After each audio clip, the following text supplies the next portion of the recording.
सदुआ न करे। Hello friends, welcome back to my channel. अपने चैनल में हम आपका स्वागत करते हैं। आपके सामने आज हम पुत्रदा एकादशी की कथा का श्रवण करने जा रहे हैं। कोई भी व्रत जो है बिना कथा के पूरा नहीं होता है। तो चलिए हम कथा श्रवण करते हैं। प्राचीन काल में एक भद्रावती नगरी में सुकेतु नाम का एक राजा राज्य करता था। उसे कोई संतान नहीं थी। उसकी पत्नी का नाम सैव्या था। उसे पुत्रहीन राजा के मन में इसकी बड़ी चिंता थी। एक बात की बहुत चिंता थी कि उसके बाद उसके पूर्वजों को कौन पिंडदान देगा, और उसके पितर भी व्यथित हो पिंड लेते थे कि सुकेतु नाम के बाद हमें कौन पिंड देगा। इधर राजा भी बंधु बांधव, राज्य, हाथी, घोड़ा आदि से संतुष्ट नहीं था। उसका मन एकमात्र कारण पुत्रहीन होना था। चिंता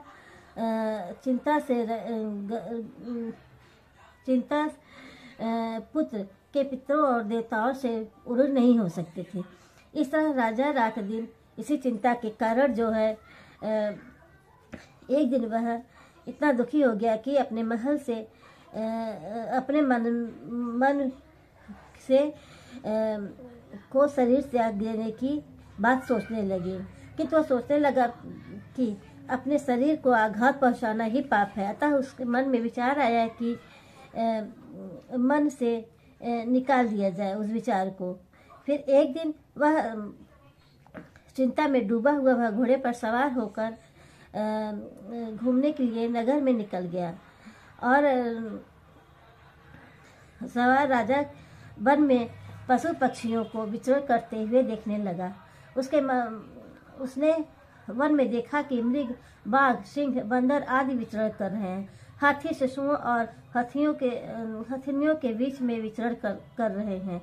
उस वन में राजा ने देखा कि कहीं तो सियार कर्कश शब्द निकाल रहे हैं और कहीं मोर अपने परिवार के साथ नाच रहे हैं। वन में दृश्यों को देखकर राजा और दुखी हो गया कि उसके पुत्र क्यों नहीं है। इसी विचार के सोच में दोपहर हो गई और सोचने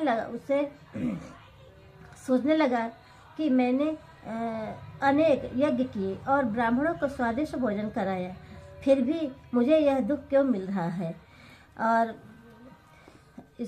आखिर इसका क्या कारण है। अपनी व्यथा किसके सामने कहूँ और हमारी व्यथा का समाधान कौन करेगा। अपने विचारों को में खोया हुआ राजा को प्यास लगा। वह अपनी प्यास की तलाश में आगे बढ़ा और कुछ दूर जाने पर एक सरोवर मिला और उस सरोवर के चारों तरफ ऋषियों मुनि के आश्रम बने हुए थे। अचानक राजा के दाहिने अंग फड़कने लगे। इसे शुभ शगुन समझकर राजा मन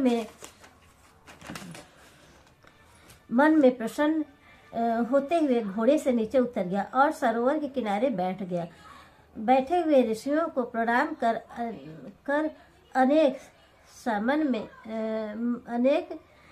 के सामने बैठ गया। ऋषिवर बोले, हे विप्र, हे राजन, हम तुमसे अति प्रसन्न हैं। तुम्हारी जो चिंता है हमसे कहो। राजा ने प्रश्न किया, हे विप्रवर, आप कौन हो और किस लिए यहाँ आए हो। ऋषि बोले, हे राजन, आज पुत्र की इच्छा करने वाले श्रेष्ठ पुत्रदान एकादशी का व्रत है और आज से पौष माघ दिन का स्नान है और हम सब इसी सरोवर में स्नान करने आए हैं।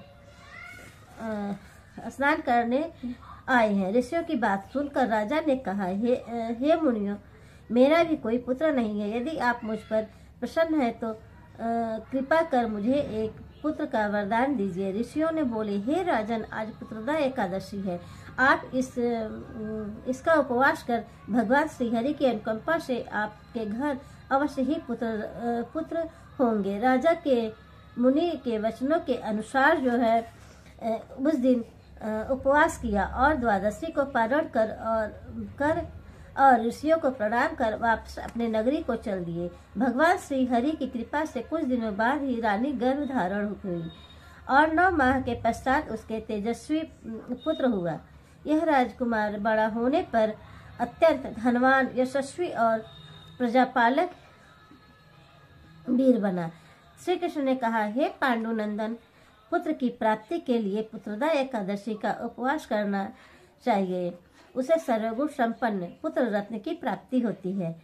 श्री हरि की अनुकंपा से वह मनुष्यों को मोक्ष प्राप्त करता है। तो यह है पुत्रदा एकादशी की कथा।